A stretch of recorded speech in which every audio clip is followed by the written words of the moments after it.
আজ আমরা সপ্তম পরিচ্ছেদ পড়াবো। তোমরা যারা এর পিছনের পরিচ্ছেদগুলো ক্লাস দেখোনি, তোমরা গিয়ে সব ক্লাসগুলো দেখে নাও। সব ক্লাসগুলো ছাড়া হয়ে গেছে। এই সপ্তম পরিচ্ছেদে তোমরা দেখতে পাবে, ভাবো তোমার জীবনে এমন একজন আছে যাকে তুমি নিজের সন্তানের মতন ভালোবাসো, কিন্তু একদিন তুমি তাকে নিজের হাতে দূরে পাঠিয়ে দিলে, আর তারপর খবর এলো সে আর নেই। তখন তোমার মনে কি হবে? তুমি কি নিজেকে ক্ষমা করতে পারবে? আজ আমি তোমাদের এমন একটি হৃদয় বিদারক গল্প বলবো, একজন মানুষ আর তার প্রিয় হাতির গল্প, যেখানে ভালোবাসা আছে আর আছে গভীর অনুতাপ। চলো এবার শুরু করি। সপ্তম পরিচ্ছেদ। পরদিন বিকালে একটি চাষি লোক একখানি পত্র আনিয়া মুখোপাধ্যায় মহাশয়ের হস্তে দিল। পরের দিন বিকালে একজন চাষি এসে একটি চিঠি মুখোপাধ্যায় মহাশয়ের হাতে দিল। এ কথায় একজন কৃষি চিঠি এনে দিল। ভাবো, তুমি বাড়িতে বসে আছো, হঠাৎ তোমার গ্রামে একজন লোক এসে তোমার বাবার হাতে একটা গুরুত্বপূর্ণ চিঠি দিল।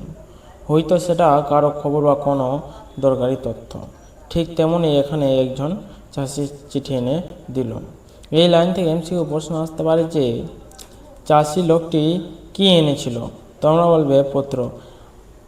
চাষি লোকটি কাকে পত্রটি দিয়েছিল? তোমরা বলবে মুখোপাধ্যায় মহাশয়কে। পত্রটি কখন দেওয়া হয়েছিল? তোমরা বলবে বিকালে। পত্র পাঠ করিয়া ব্রাহ্মণের মাথায় যেন বজ্রঘাত হইল। চিঠি পড়ে ব্রাহ্মণের মাথায় এমন ধাক্কা লাগলো যেন তার মাথায় বজ্র পড়ে গেছে। বজ্রঘাত মানে হঠাৎ বড় মানসিক ধাক্কা। মধ্যম পুত্র লিখেছে, বাটি হইতে 7 ক্রোশ দূরে আসিয়া করল বিকালে আদরণীয় অত্যন্ত পীড়িত হইয়া পড়ে। মাঝের ছেলে চিঠি লিখেছে যে আদরণীকে রসুনগঞ্জে মেলায় নিয়ে যাওয়ার পথে বাড়ি থেকে কিছু দূর গিয়ে বিকালের দিকে সে খুব অসুস্থ হয়ে পড়ে। মেলায় বিক্রি করতে নিয়ে যাওয়ার পথে আদরণী অসুস্থ হয়ে যায়। ভাবো, কেউ তার গরু ও ছাগল বা প্রিয় পশু প্রাণী নিয়ে হাটে বিক্রি করতে নিয়ে যাচ্ছে। মাঝ পথে হঠাৎ সে প্রাণীটি খুব অসুস্থ হয়ে পড়ে, চলতে পারছে না, কষ্ট পাচ্ছে। তখন মালিকের মনে চিন্তা ও দুঃখ সব একসাথে আসে। এখান থেকে এমসিকিউ প্রশ্ন আসতে পারে যে আদরণীকে মেলায় বিক্রি করতে নিয়ে যাওয়ার পথে সে অসুস্থ হয়ে পড়ে। আদরণী কোথায় অসুস্থ হয়ে পড়ে?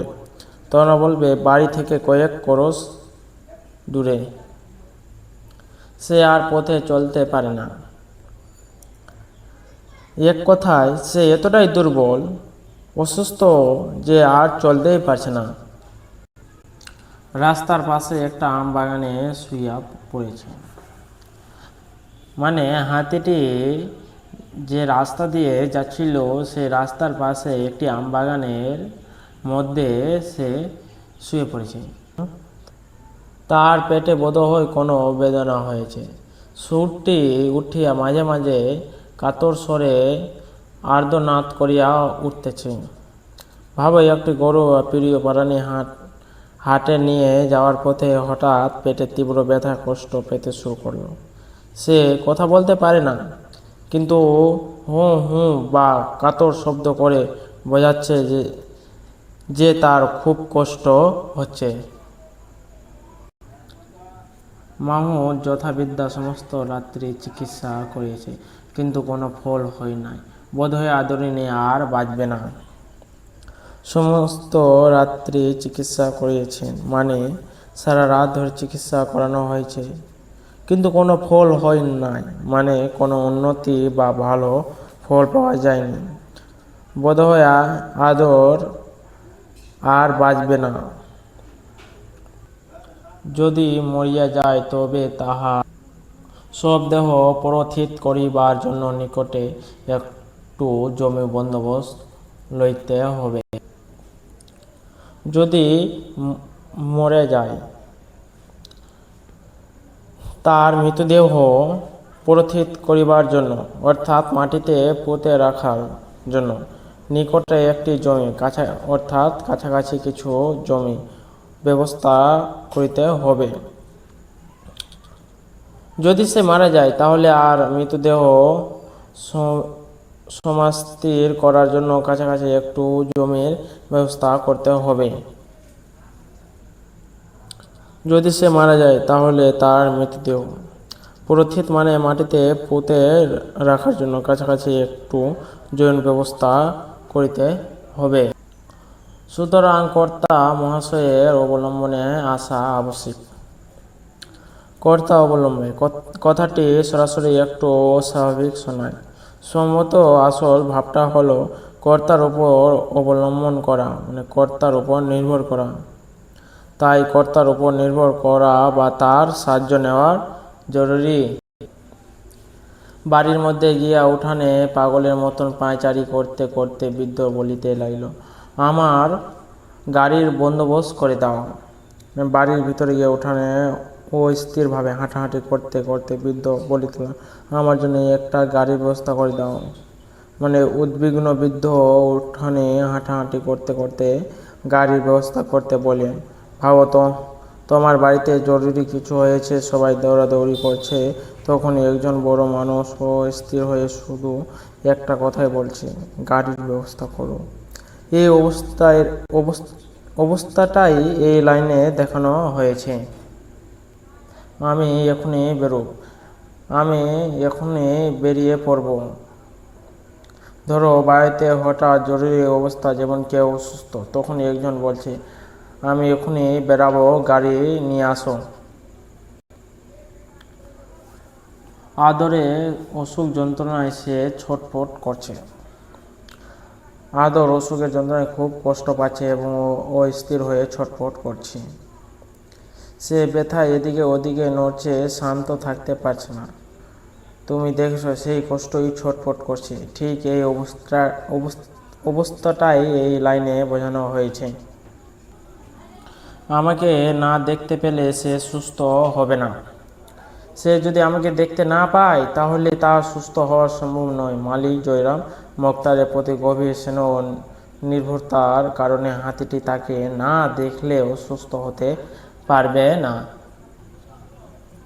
আমি আর দেরি করতে পারবো না। আমি বলতে বক্তা এখানে সম্ভবত জয়রাম মোক্তার আর দেরি করতে পারবে না, আর সময় নষ্ট করা যাবে না, এখনই কিছু করতে হবে। তখন ঘোড়ার গাড়ি বন্দোবস্ত করিতে লোক ছুটিল। ওই মুহূর্তে ঘোড়ার গাড়ি ব্যবস্থা করতে তাড়াহুড়ো করে ছুটে গেল। বধূরা অনেক কষ্টে বৃদ্ধকে একটু দুগ্ধ মাত্র পান করিতে সমর্থন হইল। রাত্রি 10টার সময় গাড়ি ছাড়িল।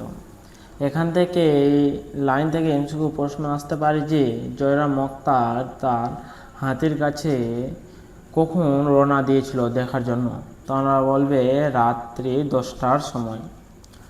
জ্যেষ্ঠ পুত্র সঙ্গে গেল, মানে তার বড় পুত্র জয়রাম মোক্তারের তার সঙ্গে গেল। পত্রবাহক সেই চাষি লোকটিও কোচ বাক্সে বসিল। পত্রবাহক সেই চাষি লোকটি কোচ বাক্সে বসিল, মানে সে পত্রবাহক খবর নিয়ে আসা লোক এসেছিল, সে আসলে একজন চাষি লোক। যখন হাতি আদর অসুস্থ হয়ে পড়ল তখন সেই খবর পৌঁছে দেওয়ার জন্য সে এসেছিল। এরপর যখন জয়রাম মোক্তার বেড়াতে প্রস্তুত হল তখন সেই চাষি লোকটিও গাড়ির কোচ বাক্সে অর্থাৎ মালপত্র রাখার জায়গায় উপরে বসে পড়ল। মানে সে শুধু খবর দিয়ে থেমে থাকেনি, সে নিজে সঙ্গে সঙ্গে রওনা দিল, জয়রাম মোক্তারের সঙ্গে যেতে শুরু করল। পরের দিন প্রভাতে গন্তব্যস্থানে পৌঁছিয়া বৃদ্ধ দেখিলেন সমস্ত শেষ হইয়া গিয়েছে।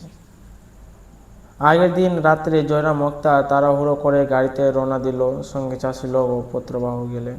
সারা রাত পথ চলার পর পরের দিন ভোরবেলা তার গন্তব্যস্থানে পৌঁছালেন। কিন্তু পৌঁছে বৃদ্ধ যা দেখলেন সবকিছু শেষ হয়ে গেছে। মানে তার প্রিয় হাতির আদর আর বেঁচে নেই, সে পৌঁছানোর আগেই মৃত্যু হয়ে গেছে।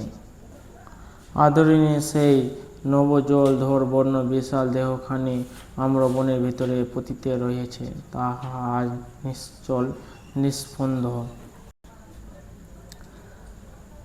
এখানে বলা হয়েছে হাতি আদরের কথা। আগে কেমন ছিল? নবজলধর বর্ণ মানে নতুন মেঘের মতন গাঢ় সুন্দর রং, বিশাল দেহখানি মানে বড় শক্তিশালী শরীর। আর এখন কি অবস্থা? আজ সব নিঃশব্দ, কোনো শব্দ নেই, কোনো নড়াচড়া নেই, মানে সেই প্রাণ বন্ধ হাতি এখন আর নেই, সে নিশ্চুপ প্রাণহীন হয়ে পড়ে আছে।